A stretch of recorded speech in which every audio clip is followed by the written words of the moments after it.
মানুষ ডিসিশন নিয়েছে যে 26-এ যে বিধানসভা নির্বাচনে আবার মমতা ব্যানার্জিকেই দায়িত্ব দেবে রাজ্যের, এটা মানুষ ডিসিশন নিয়েছে। সাধারণ মানুষরা আজকে রাহুল গান্ধীর পিছনে পাগলের মতো ছুটছে কেন? প্রত্যেকে বুঝে নিয়েছে যে রাহুল গান্ধী হচ্ছে আগামী দিনে ভারতবর্ষের ভবিষ্যৎ। আর বিজেপি যেটা করেছে, রাকেশ শর্মা যেটা করেছে, আমি এটা ধিক্কার জানাচ্ছি। আমাদের সর্বভারতীয় নেতার মুখে কালি লেপেছে, আমাদের ঠান্ডা নিয়ে জ্বালিয়ে দিয়েছে। বাঙালি কৃষ্টি সংস্কৃতিতে এগুলো বাদ দিয়ে আমরা এসব তো পছন্দ করি না। আমাদের পশ্চিমবঙ্গের কোনো সাধারণ সুস্থ লোক, সে যে দলই করুক না কেন, আমাদের বিরোধী দলের লোকেরাও এই ব্যাপারটা নিয়ে ছিছি করছে। বিজেপি একটা বিশৃঙ্খলার চেষ্টা করছে যে 26-এ নির্বাচনের আগে নয়ন অর্ডার যাতে ফেল করে যায়, বিভিন্ন জায়গায় তারা গণ্ডগোল পাকানোর একটা চেষ্টা করছে, মানুষ প্রতিহত করছে। সাধারণ মানুষরা আজকে রাহুল গান্ধীর পিছনে পাগলের মতো ছুটছে কেন? প্রত্যেকে বুঝে নিয়েছে যে রাহুল গান্ধী হচ্ছে আগামী ভারতবর্ষের ভবিষ্যৎ। এই সাইক্লোনে, রাহুল গান্ধীর সাইক্লোনে বিজেপি একেবারে দিশাহারা হয়ে গেছে। দিশাহারা হয়ে গিয়ে এমন বালখিল্যের মতো কাজ করলেন যেটাতে আরও বিজেপির অনেক, পশ্চিমবঙ্গের থেকে বিজেপি কোনোদিনই মাথা ছাড়া দিতে পারবে না।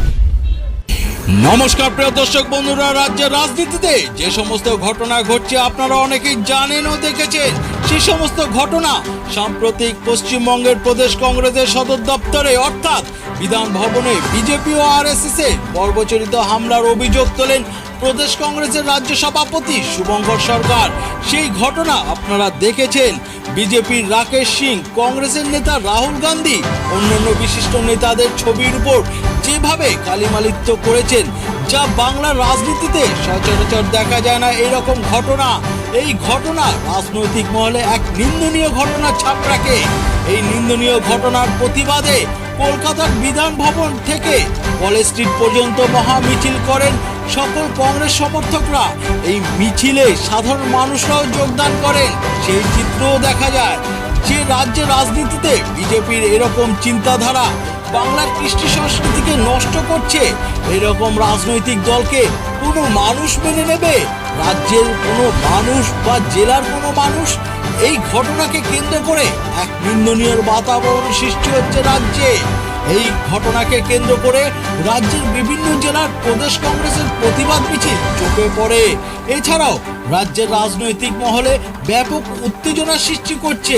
আমরা সরাসরি এই ঘটনাকে কেন্দ্র করে হুগলির শ্রীরামপুর পৌরসভার পৌর সদস্য ও সিআইসি গৌরমোহন দে কি বলছেন, সেই সঙ্গে শুনে নেব হুগলির বিশ্বাস শহর অঞ্চলের এক কংগ্রেস সমর্থক শেখ সাবির আলী করে বিজেপিতে কি বলছেন, সরাসরি শুনে নেব। দর্শক বন্ধুরা, আপনারা জানতে দেখতে অবশ্যই চোখ রাখুন U24 নিউজ বাংলা পর্দায়। বিজেপি একটা বিশৃঙ্খলার চেষ্টা করছে যে 26-এ নির্বাচনের আগে নয়ন অর্ডার যাতে ফেল করে যায়, বিভিন্ন জায়গায় তারা গণ্ডগোল পাকানোর একটা চেষ্টা করছে, মানুষ প্রতিহত করছে।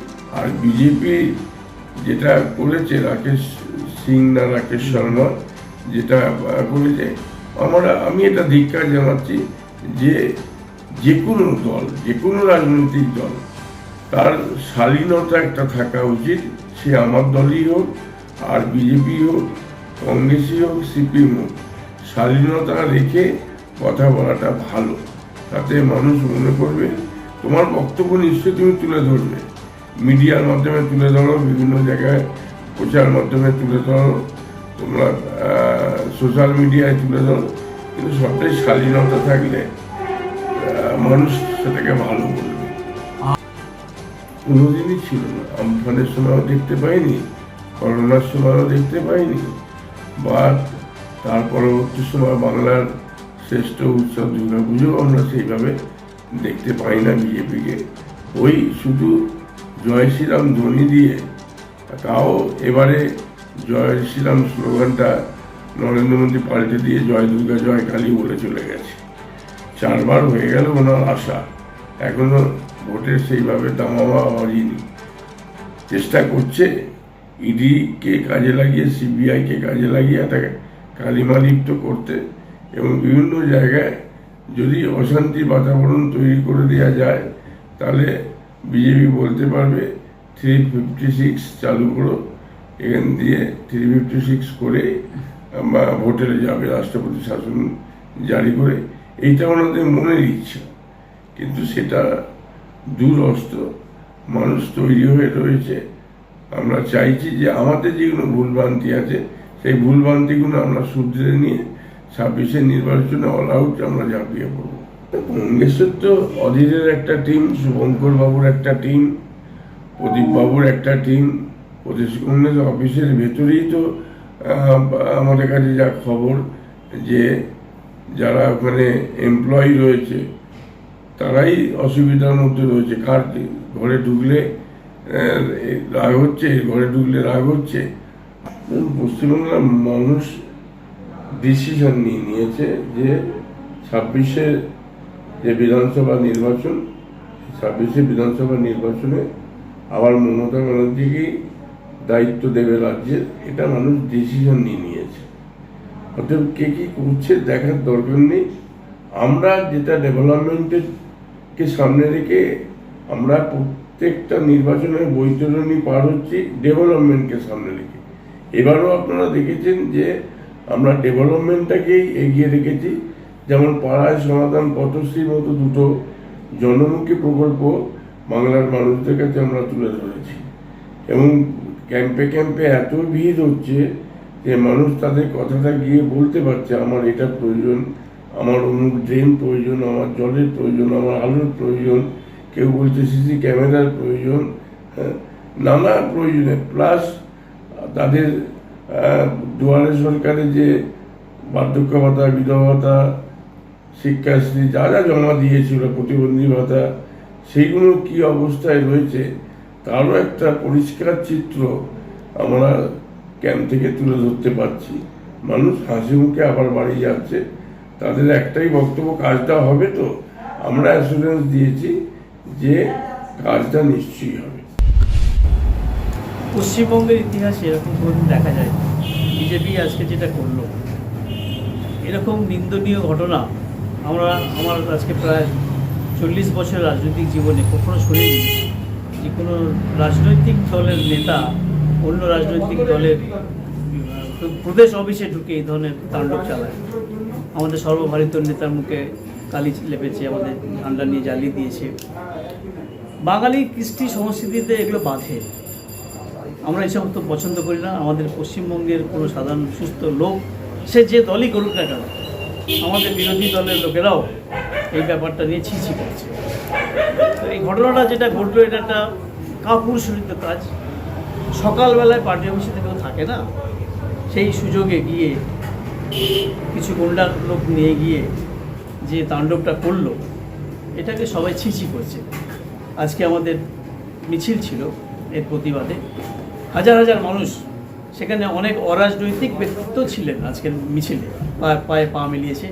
সবাই ধিক্কার জানিয়েছে বিজেপিকে যে এটা কী ধরনের রাজনীতি বিজেপি পশ্চিমবঙ্গে আমদানি করতে চাইছে। এটা বাংলার কৃষ্টি এবং সংস্কৃতির বিরোধী। এই রাস্তায় যদি বিজেপি হাঁটে, পশ্চিমবঙ্গে তাদের জন্য কোনো জায়গা নেই। এটা আজকে মিছিল থেকে পরিষ্কার হয়ে গেছে।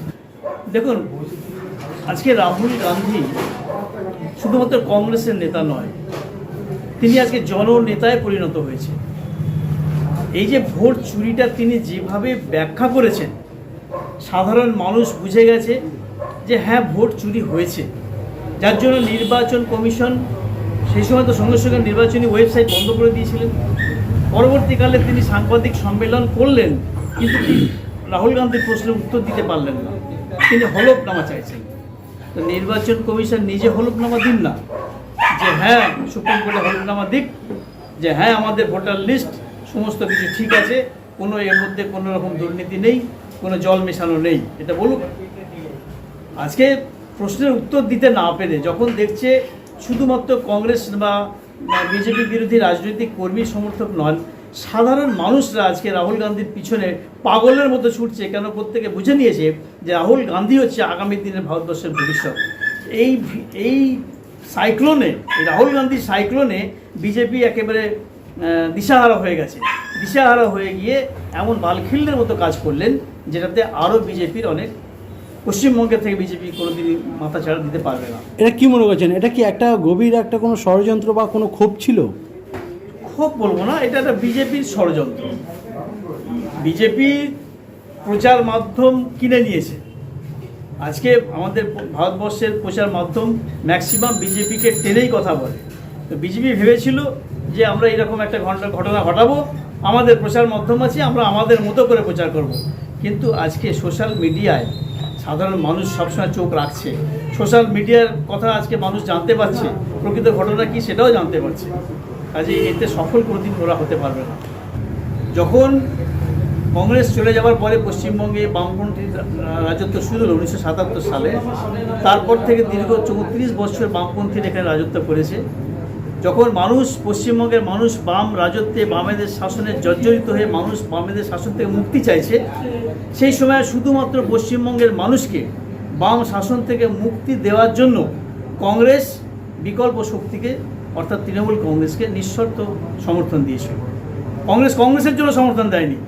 কংগ্রেস পশ্চিমবঙ্গ মানুষের ভাবাবেগে তাদের সাহায্য করার জন্য, পশ্চিমবঙ্গের মানুষের সঙ্গে চলার জন্য, পশ্চিমবঙ্গের মানুষের চাহিদাকে মেটাবার জন্য সেই সময় কংগ্রেস তৃণমূলকে সমর্থন করেছিল।